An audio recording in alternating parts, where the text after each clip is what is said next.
Well, good morning, good afternoon, good evening, wherever you are around the world. It's another set of six, and tonight a very special set of six for International Women's Day, where we celebrate everything that's great about our game and the women that make it possible. And I have two very special guests with me tonight, Martha Tan and Hannah Crisp. Ladies, happy International Women's Day. Happy International Women's Day.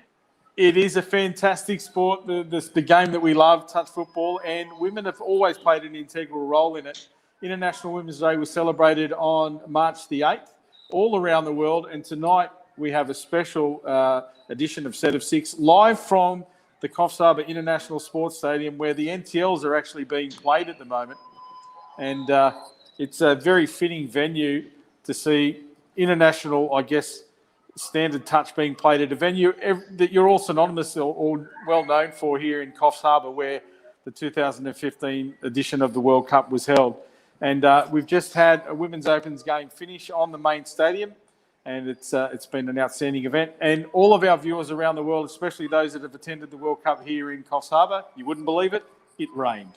So in keeping with tradition, the wet weather at the touch football tournament has also eventuated this edition of the World Cup, of the NTL, my apologies. But we do want to talk about and celebrate the women in our game. And Martha, I'll start with you. How important is International Women's Day to you personally? I think it's quite important in the sense that it's also a nice reminder, I think, that there has been this inequality, but people are continuing this effort to completely rid of that it's something not only women are fighting for, but men who see the value in women as well as everyone as equals. So I think it's really important. I mean, I haven't worked yet or anything, but I see it as well in my teachers, in my mom and my friends. So let's go, girls. Yeah, let's go, girls. It's important to have powerful role models in every aspect of your life. And I've got to say, personally, for me, that a lot of my role models have been women. My sister was a magnificent touch football player, and everything that I've done in the game has been associated with my sister. And now I'm continuing that journey with my nieces.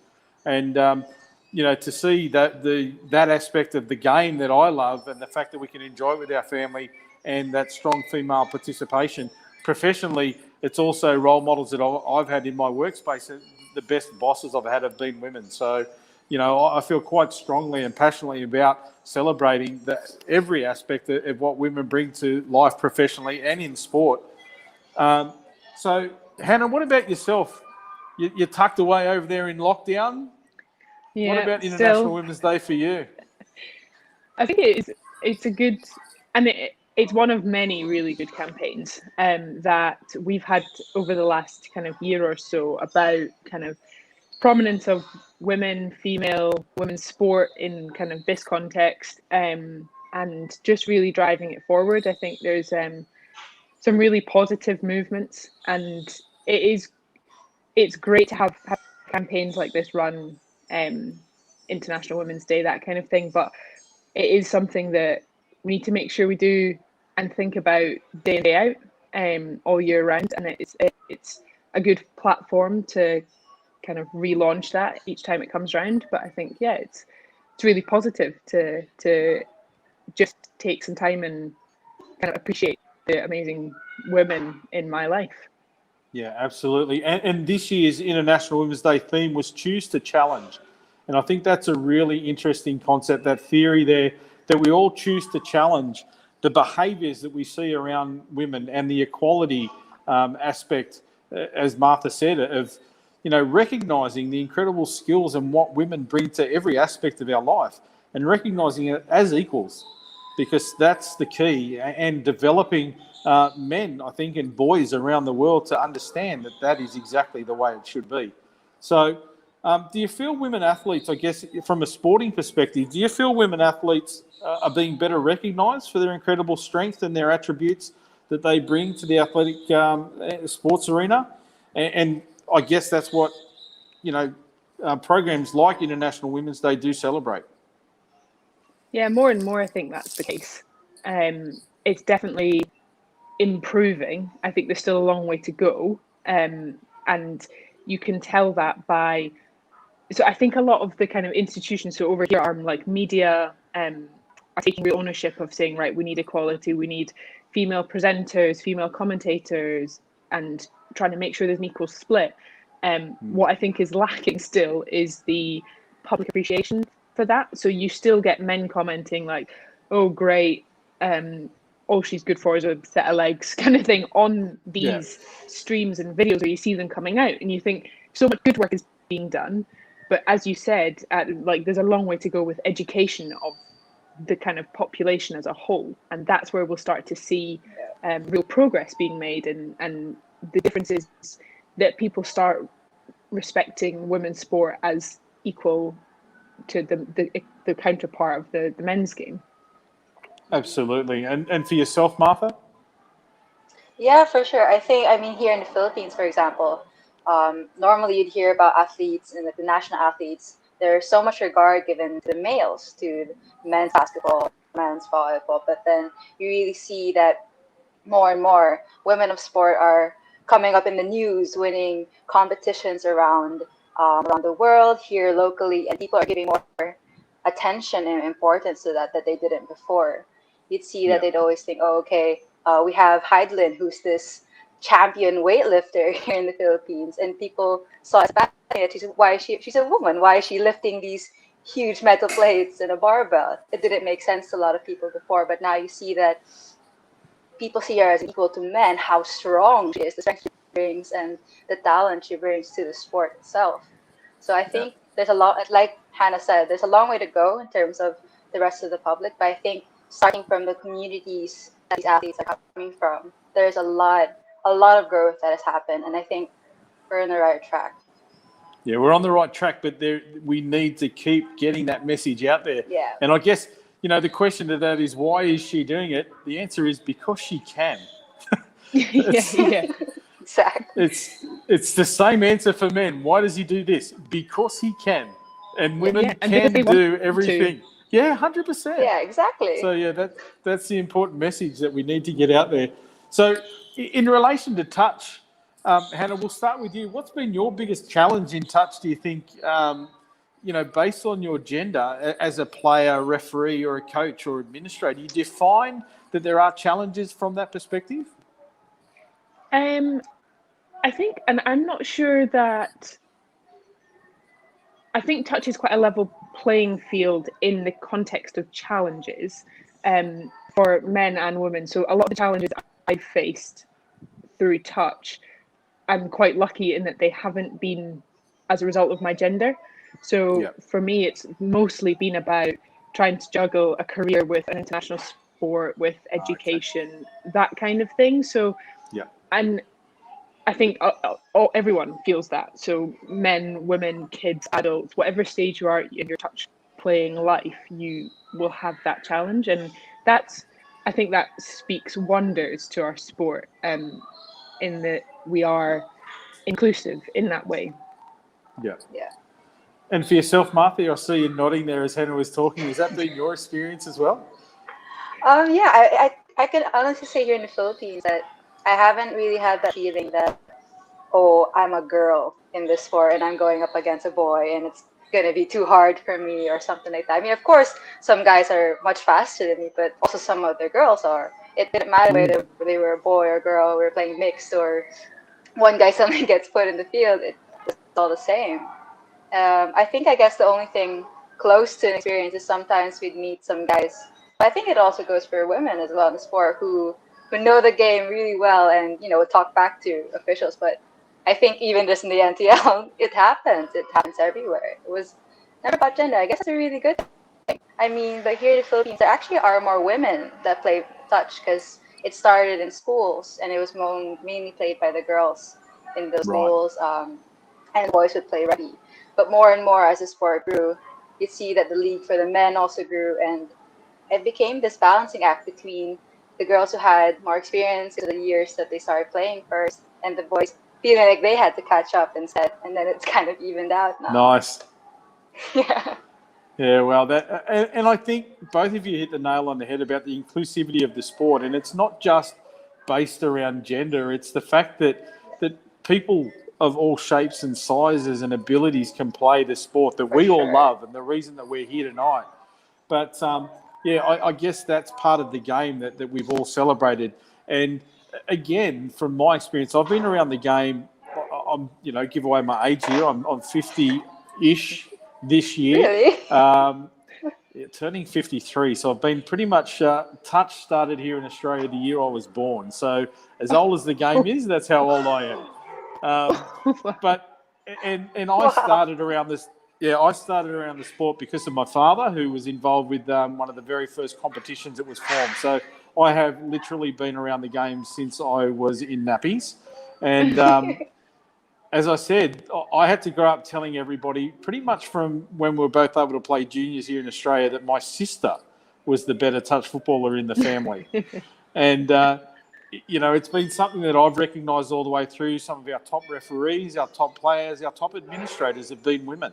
And the effect and the difference that has created in the sporting, environment here in Australia is so impressive. But we do face, like everybody around the world and in sport, we do face those challenges because there are always the conflicting views and opinions. But I think it's our job as administrators and people that love the game to ensure that we spread that message far and wide, that we support the power and the influence that women can bring and the equality that we have to display on and off the field.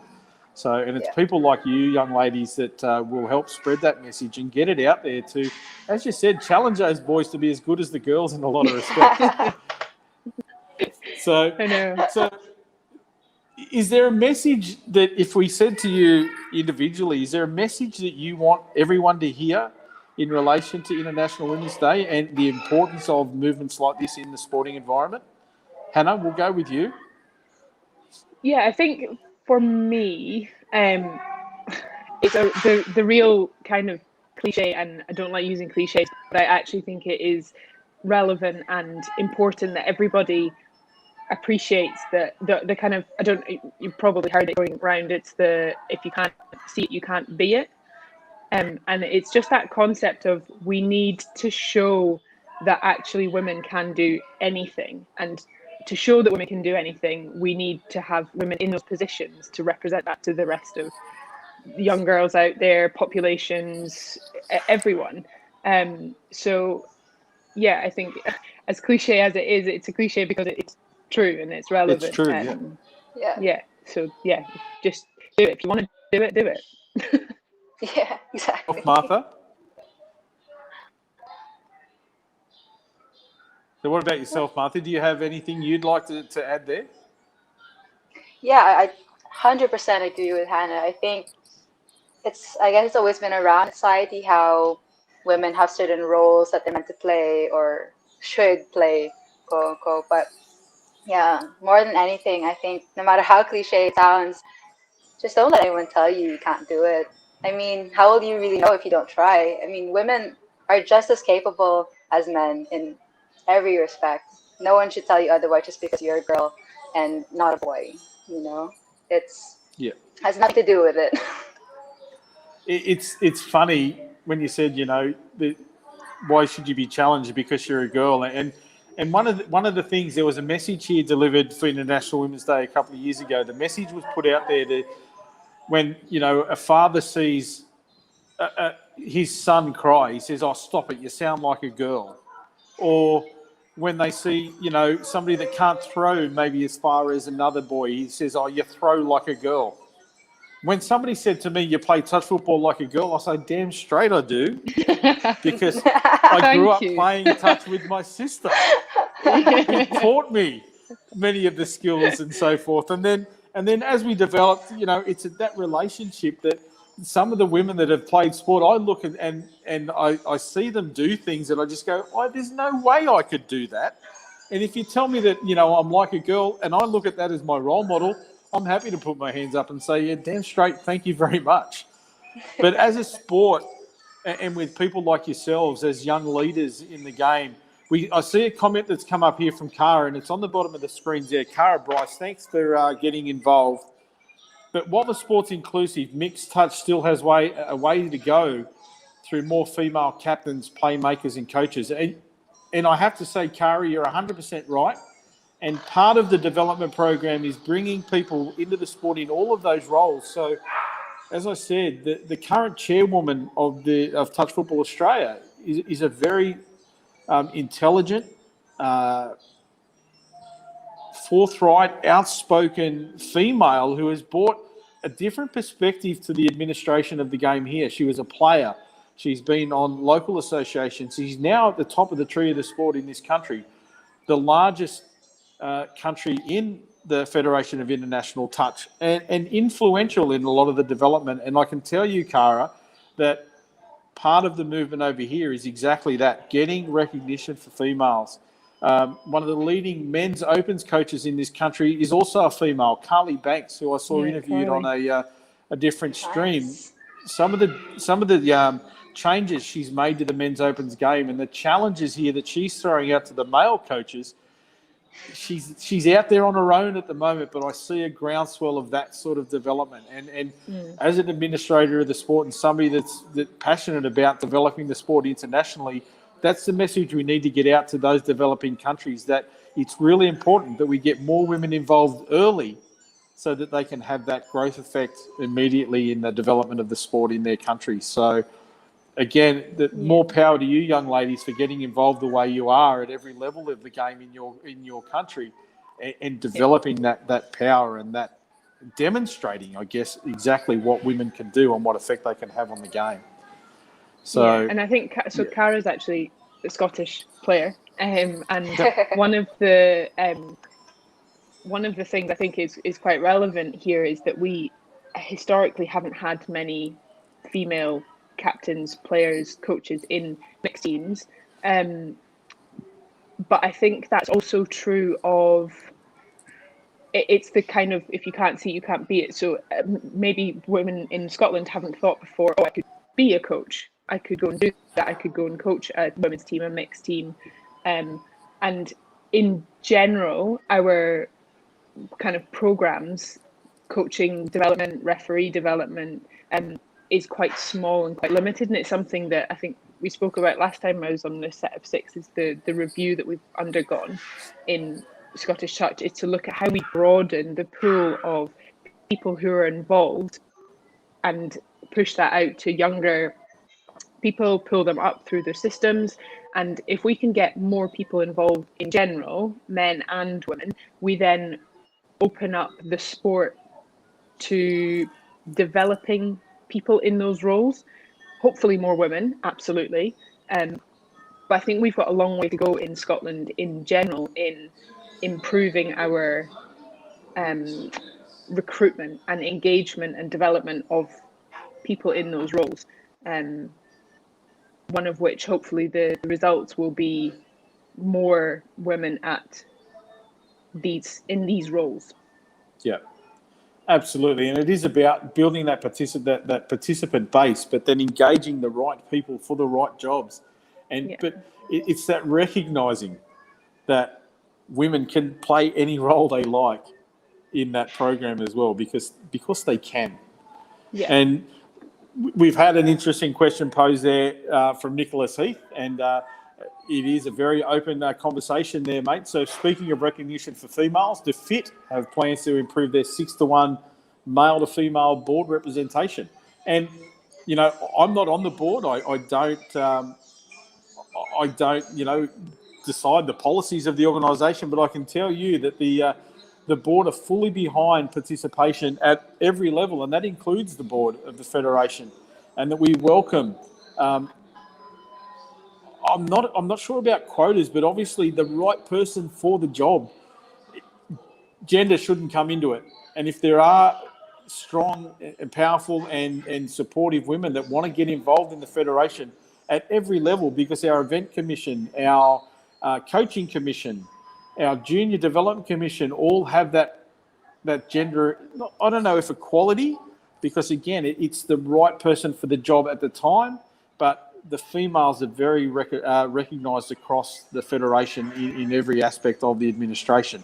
From a personal perspective, do I think that they're open to it? Yes, I do have to say I believe 100% that they are open, because every communication that I've ever had with the people that are on the board, they fully support the inclusion of women at that level. So I think as well, there's a women's commission. Yeah, on 100% the there is. fit in the fit structures. I know someone who has previously been on it, so I know it exists. Yeah, I don't know whether it's maybe a case of how it's publicised. Yep. Potentially is lacking, and it's not something like we don't hear from the Fit Women's Commission. But yeah, I know it does exist, so it's not a case of against it as such. Yeah. At all. Yeah.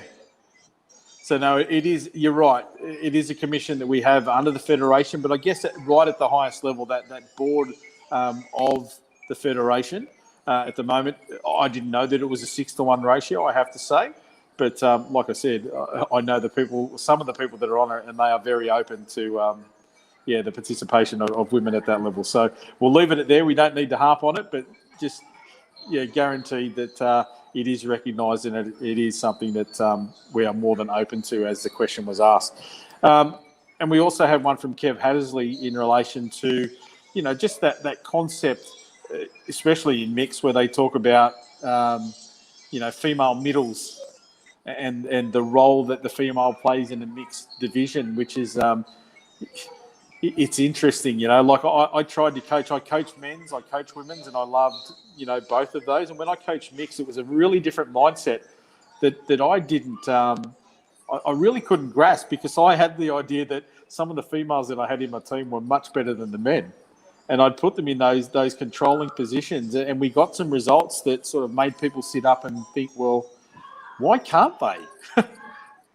Why can't they be the strong middle player, the dominant middle player? And it was just, it is a concept that I guess exists in the sport, especially the way mixed is played. But, we continually challenge those norms by putting up women into those roles. So, yeah.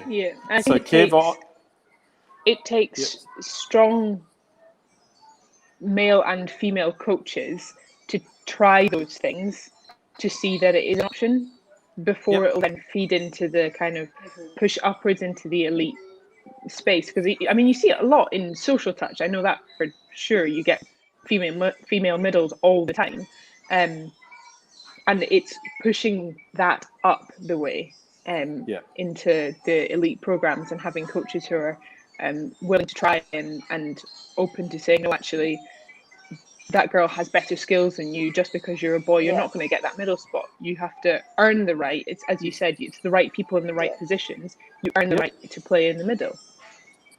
Yeah, that's right. And I can see you again nodding there, Martha.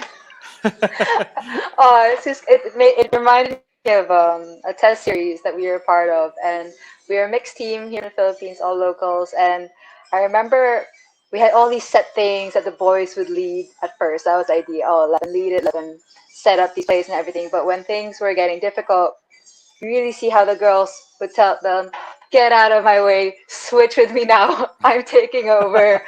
At some point, it was like, okay, we have all these set things, but someone else can set it up better. Someone else can set it up for the whole team and execute it better. And it didn't matter if you were a boy or a girl. But the girl said, no, we'll set this up for you. We got this. Just trust us. There was that, I guess at first, there's that isn't always there. Some guys have, I guess, this notion that needs to evolve, that they can't always trust girls because they're not as good. Oh, maybe they can't catch as well as the other boys if it's those long, crazy passes, that kind of thing. But you really see that once you both start to kind of give way to each other, the girls will step up, will work together, and it comes out so much better. And Kara's come back with another comment there. That's brilliant. So good to hear. But it's not considered the norm. And you're right, Kara. It's not considered the norm. But that's, I guess, the message of, International Women's Day. If we take it a step straight into our game, like choose to challenge. And it was something that I chose to challenge that normal thinking by making those changes in the team that I was coaching at the time. And that's what we all need to do, by issuing that challenge to the guys that are out there that have that concept of, no, I'll do this, you need to do that. No, that's not how it has to happen in this team.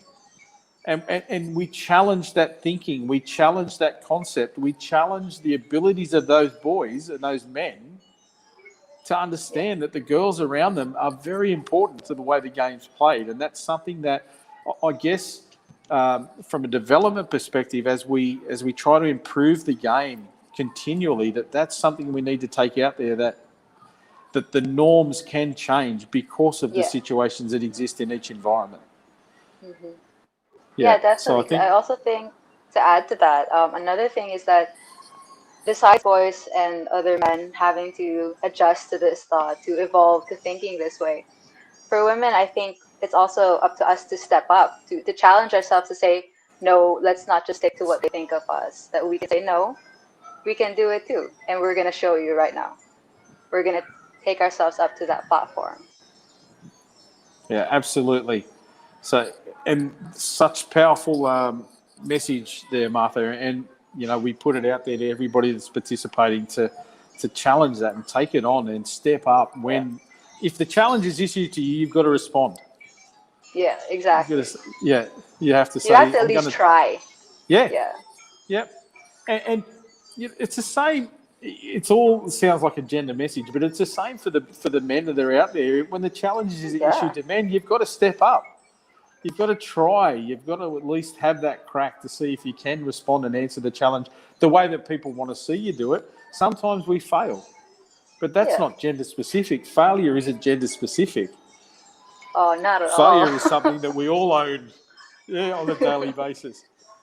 For sure. But so I guess we've got the message out there, and from a participation base and the sport, the game, one of the beauties of it is that we can all play it together. We talked about my family. I know families all around the world that are playing the game together, and it's something that brings, I think it's one of the best aspects of our sport, to be completely honest. Especially at that developing participation level, the fact that people of all shapes, sizes, genders, it doesn't matter. We are a very equal sport, and that concept is something that we need to promote.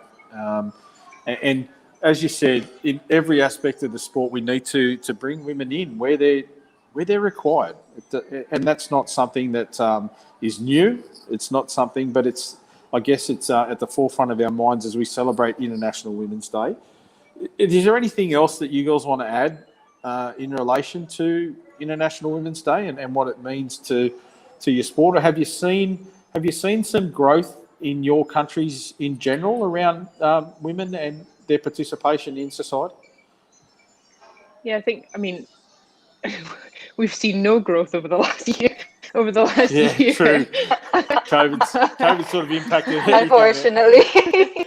But COVID aside, if you think back to before COVID, I think my big thing is we need to get girls, and not just girls, but we need to get kids involved at a younger age and try and keep them, because that's actually how you build better representation for women. One of the biggest drop-offs we see in women's sport in Scotland, for sure, I don't know about if it's a UK-wide statistic, is between the ages of 15 and 17.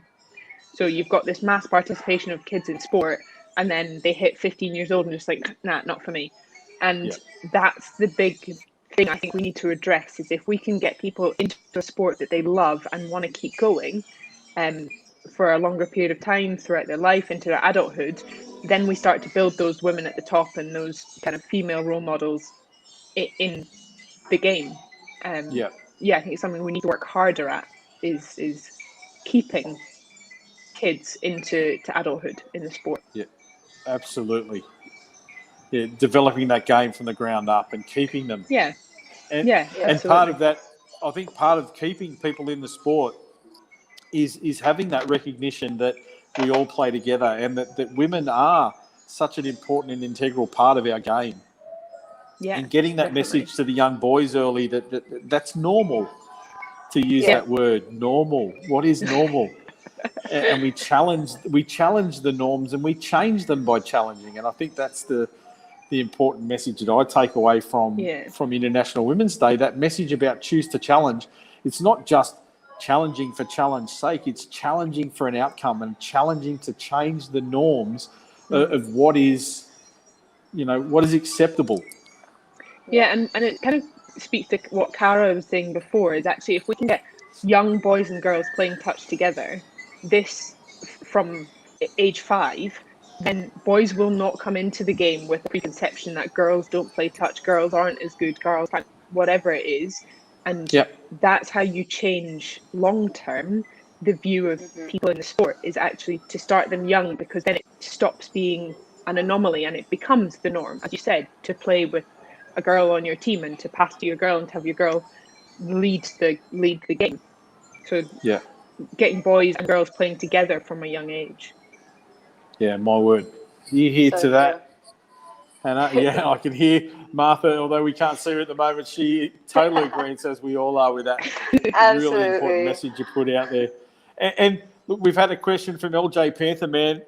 I guess it's outside the International Women's Day, but the COVID vaccines out there in all of our countries now. Have you seen a change to the landscape, and will it help bring touch back, the vaccine program that's rolling out? Well, here in the Philippines, I think it's going to be a little while. Sadly, I think it's still a long way to go. There's still not enough. I think there's a lot of things that aren't quite there yet A to lot of make everything variables, completely yeah. safe. Yeah, there's a lot of variables still. I mean, I wish that this vaccine would come and make everything better so that we could all get back to playing. But right now, there's too many factors for us to officially say, okay, it's safe for Yeah. everyone to start playing again. Yeah, fair call. And yourself there, Hannah, over there in Scotland? We're quite lucky in the context of the vaccine, in that it is probably the only thing the government has got right throughout this COVID pandemic is the vaccine rollout. Yeah, we're ploughing ahead. We're aiming for 50% of our population to be vaccinated by the end of, I think it's by the end of April, and the kind of plan for that, which is huge. Yeah? And if we can get that, protect the vulnerable. We're now working, I believe, on over 50 being vaccinated just now, and other vulnerable categories, and all our key workers and stuff are already done. So that provides us with a positive outlook, and hopefully it won't be another year before we can play touch again. But Yeah. it is still, as Martha said, there's so many variables and new variants and international travel, because obviously over here we've got such a small number of people who play. Our key competitors are technically abroad, so there's a lot of travel involved in European touch. So for us, it's positive. It's definitely giving us something to a light at the end of the tunnel. But yeah, it is a lot of variables still to come. Yeah, nice. And just outside, again, moving away from the COVID stuff, because we don't want to get too bogged down in it, but that's some good insight into what's happening in your countries. And similarly here in Australia, as I said, I'm right here, right now at the venue of our National Touch League. So we've been back playing touch for a little while, but the vaccine program is also rolling out here, similarly to yourself there, Hannah. And, we're looking to try and get some of those closer travel bubbles, if we can, build around that vaccine program. So, hopefully the world becomes the small place that we started to enjoy before the whole COVID situation via the vaccine. But they'll come out Kev, again. yeah, and you'll come out again and play in next year's NTL, Hannah. But Kev's come back to us. Kev Hattersley's come back to us with another comment, just in response to what you said, Hannah. The feedback that he gets from a lot of girls who are transitioning in the later teens is that they lose focus because you move up in age groups and you lose enjoyment as it becomes a little bit too serious. The feedback he's got is that they said they understand that it's time to move to a semi-elite level, but they also still want to enjoy the sport. And as administrators, that's an important message, Kev. So thank you very much for sharing that insight with us, because we do have to make sure that participants, it doesn't matter what age, what sex they are, that we don't lose our enjoyment of the game. The love of the sport is what keeps us all existing in the game. And it's sad to hear that young ladies feel that that's the situation. And it's our role as administrators and and people that develop the sport, that we make sure that the message is out there to our countries, to our national associations, that we have to exist at every level, elite, participant, perspiration or aspiration. It's a sport for everybody. Yeah, it's definitely something we see in our programs as well. Is, as Kev says, is that a lot of the focus for female sport is about enjoyment, and focus is the wrong word, but a lot of the driver or the motivation is the enjoyment piece, and we have to keep touch being fun. I suppose if you want it to be elite, how do you also get the balance? Like for me, the fact that it is elite is fun. I love competing. I love winning, and that's my driver. If your driver is social focused, then that's absolutely fine. But you'll find a different path within the sport. So you'll maybe stay playing local leagues and choose not to progress into a national team, because then it does become really serious and it's a different focus. Absolutely. It's just different people's different drivers. But the same is true for girls and boys. I know Definitely. My brother is not a competitive person at all. In sporting context, he loves playing social sport, but he's not interested in progressing through the ranks, and that's true of boys and girls. Yeah, absolutely. And you'd have a similar experience yourself, Martha? I'm not so sure exactly, because here in the Philippines, we're definitely still developing the sport as much as we can. We're still quite small in terms of tracks and development into the national team. It's still quite hazy, I guess. Yeah, you could fair put. enough.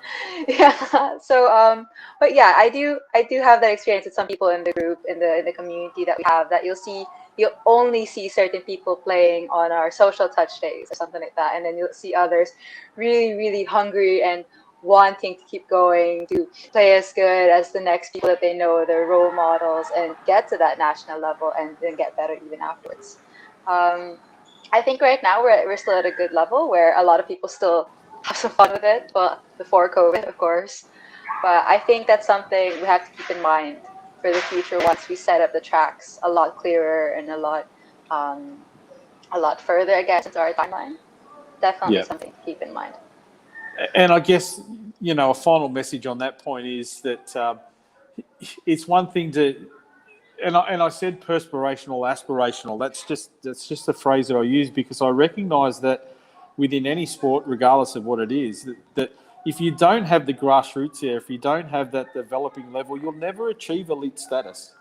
And we've got to throw, when you're growing plants, you fertilise the roots. You don't look at the pretty flower at the top and go that's the end result of all of the hard work you put in, the fertilising, the continual looking after the plant. It's the pretty flower is it's only there fleetingly, but you've got to keep the plant alive. Yeah. So you're continually working at that roots level, and that's the same with sport. We need to keep the people enjoying the game at that fun participation level for us to continually pick the fruit at the top of the tree. So, that's the message I put out there, and it's not gender specific, but it's very important that we have women's participation at that level to ensure that we have every outlook that we possibly can in the sport. So, yeah. And that's one of the beauties of elite level sports people. And you hear it all the time, they make it look so easy. Yeah, they make it look easy, but that's because they put in so much work behind the scenes. They spent years and years training, and that's, when I look at stuff like that, that's my aspiration, is to get to be so good at something that I make it look easy. And doesn't speak to all the hard work. You never see that it's that kind of Instagram versus reality thing where what you see is the amazing results that they get, but what you don't see is the really hard graft they put in away from that. Yeah, really important message, especially in that's a great analogy to use because it's so recognisable to everyone in today's society, that Insta fame and the beauty of the pictures they put up there. But, they put up that picture that says, there's perfection, but how many takes did it take to get that one photo? And how many times did they get it wrong in training? And how many times did they have a bad session? You don't see that, but everyone goes through it. Yeah, nice. I'll tell you what, you said, you hope to be so good at a sport. I'll tell you what you're good at. You're good at getting the message out there. And you're good at demonstrating the passion that's required of a young woman in our sport. So thank you. I don't want to get too preachy, the 50-odd-year-old male here talking about the message for women, but I am part of that. I need to get out there. And we've had I have had some information given to me about female participation, that there is actually 50% participation on the commissions of FIT. And I also believe that there was the Women's Commission was reinvigorated recently, and there's a recent post on Facebook. So on the FIT page on Facebook. So, I refer everybody to that to get some more information. But 50% female participation on all of our FIT commissions, and that's going to the top of the tree as well, hopefully. So, that's fantastic to get some of that insight in the background as we have this this interview. So, look, I'm going to wrap it up because it's been outstanding. It's fantastic to have the conversation and to get the insights from two powerful young women in your own countries and the work that you're doing at every level of the sport. We've had you on a set of six before, and when we asked you to come on board for International Women's Day, you put your hand straight up. So it's obviously very important to you. Is there one last message you want to put out there to the international touch community about women's participation or the importance of women in touch? I would just say to coaches, teams, teammates, administrators, referees, whoever it is, whoever you are, value the women in your life. Yeah, powerful. Well done. Beautiful message from you, Hannah. Absolutely. Martha? Just to add to that, I think to those same people, whether you're the woman who feels like they're being held back, or you're the one who thinks you may be holding someone back, I really, truly believe you need to just try. You need to step up. You need to work hard on both ends of the spectrum. Whether you're the woman or you're the man in the situation, you both need to step up and find that balance. Yeah. Play the role and be part of the change. If it is about challenging, and we talked about challenging the norms, we've all got a role to play in that. So, ladies, thanks very much for joining us here on a set of six for the Federation. Like I said, I think it's been an outstanding chat, and I've really got some insight into it. And I thank you very much for taking your time to join us here today in both Scotland and the Philippines. The time differences. It's fantastic that you could be a part of it. So thanks very much. Hopefully we'll have another chat around some other messages. But I really sincerely thank you for your insight. Thank you for having us. Thanks, girls. Thanks for having us. So there we go. That'll end that set of six for tonight. We look forward to bringing you and visiting another place around the country. Here I am from Coffs Harbour. I apologise for the backdrop. It's not my regular setup, but it was great to hear from two really important participants in our sport, in Martha and Hannah, and I thank them for their insight and their input in this conversation. But again, it's not just about us. It's about everybody that plays our sport. We all have a role, and we need to choose to challenge. If we see behaviour that we can't, that we know shouldn't exist in our game, we need to challenge it. And we need to be a part of changing that mentality internationally, not just around sport, but everything we do in life. But sport is a very important factor in everything we do. So thanks very much for viewing. And I really appreciate all of the comments that have come through. And we look forward to another set of six, where that may pop up, hopefully next Thursday night, somewhere around this international federation that we have. And we look forward to your support ongoing. So thank you and take care.